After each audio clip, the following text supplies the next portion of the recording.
കേട്ടില്ല.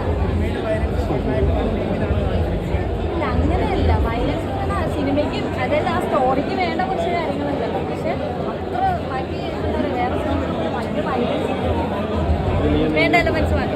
ഇപ്രാവശ്യം big boss ഉണ്ടാവോ? ഇപ്രാവശ്യം ബിഗ് ബോസ് ഉണ്ടാവുന്ന അപ്ഡേഷൻ ഒന്നും കിട്ടിയിട്ടില്ല.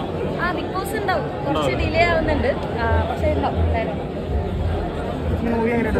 എങ്ങനെ മൂവി നല്ലായിരുന്നു, ഫണ്ണായിരുന്നു, ഫൺ മൂവി. ബേസിൽ അടിപൊളി. ബേസിൽ ഓരോ തവണയൊക്കെ ഞാൻ ബേസിൻ്റെ ഭയങ്കര വലിയ ഫാനാണ്. അടിപൊളി. പിന്നെ നായികയും കൊള്ളാം. നാഗര പിന്നെ പൊളിയാണ്. ഞങ്ങൾ കണ്ടു, ഭയങ്കര സന്തോഷം. നമ്മുടെ എന്താ പറയുക, ബേസിനെ പോലെ ആൾക്കാരെ സ്ക്രീനിൽ കാണുമ്പോൾ ഭയങ്കര സന്തോഷം. നാഗരന് നല്ലൊരു ഓപ്പർച്യൂണിറ്റി കിട്ടി, നന്നായിട്ട് ചെയ്തിട്ടുണ്ട്. കോമഡിയാണ്, ചിരിക്കും. നമ്മൾ ചിരിച്ചോ, സീരിയസ് ആയിട്ടുള്ള സിറ്റുവേഷനിലോ കോമഡി വരുമ്പോൾ നന്നായിട്ട് വർക്കൗട്ട് ആയിട്ടുണ്ടോ? കോമഡി ഒക്കെ വർക്കൗട്ട് ആണോ? ആ കോമഡി ഞാൻ ചിരിച്ചു.